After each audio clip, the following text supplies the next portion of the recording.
Sébastien Fener, directeur artistique de la compagnie Merci Mon Chou. Il est aussi scénographe et interprète et danseur dans cette compagnie. Anna Thibault, qui est chorégraphe et interprète dans la compagnie Merci Mon Chou et directrice artistique de la compagnie. Alors quand on a cherché un nom, on pensait déjà s'adresser à du jeune public et même du tout jeune public, et on avait envie d'un nom qui soit à la fois tendre et qui a un petit peu d'humour aussi. Voilà, donc ça nous est venu, Merci Mon Chou. C'était une façon et de se remercier mutuellement et de remercier les enfants aussi, en termes de tendresse. C'était ce qu'on avait envie.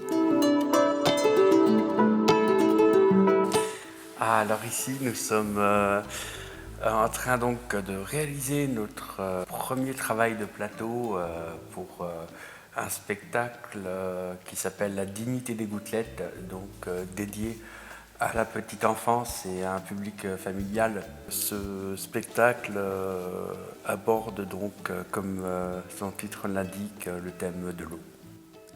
Alors on est venu avec l'envie de tester un dispositif autour de l'eau, et puis aussi on avait envie de commencer à développer des personnages, un jeu, parce que l'eau étant au cœur de beaucoup de contes, de tout un imaginaire, et que notre travail va dans le sens de la poésie et de l'imaginaire, on voulait faire des premiers essais au plateau.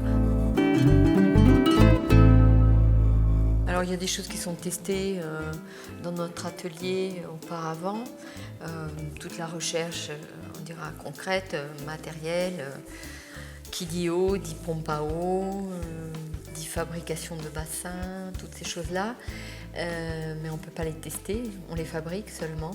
Et donc quand on arrive ici, on a l'espace voulu, les conditions de jeu qui vont être possibles, et donc pour pouvoir aussi travailler à plusieurs, puisqu'on travaille avec d'autres artistes. Donc ici par exemple on a pu venir avec le compositeur et le vidéaste. Alors au départ nous sommes plasticiens tous les deux.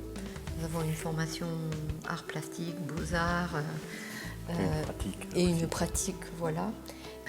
On a fait 3 créations, un triptyque autour de la peinture, de 3 peintres. Et puis aussi, on trouve que la peinture, c'est vraiment quelque chose qui va parler aux enfants. Tout petit, l'expression avec un pinceau, avec de la couleur, avec des lignes, avec des formes, c'est quelque chose qui parle beaucoup, beaucoup aux enfants. Bon, c'est vrai que dans ce travail sur l'eau, par exemple, l'eau, c'est quelque chose qui a inspiré beaucoup de peintres, beaucoup de sculpteurs de différentes époques, de toujours, on dira. Donc, parce que c'est un matériau qui parle à tous nos sens. La peinture, c'est un imaginaire aussi qui peut être partagé autant par l'enfant que par l'adulte.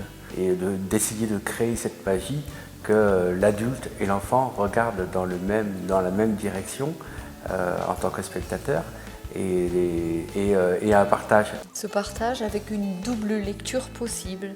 C'est-à-dire chacun va le lire avec son vécu.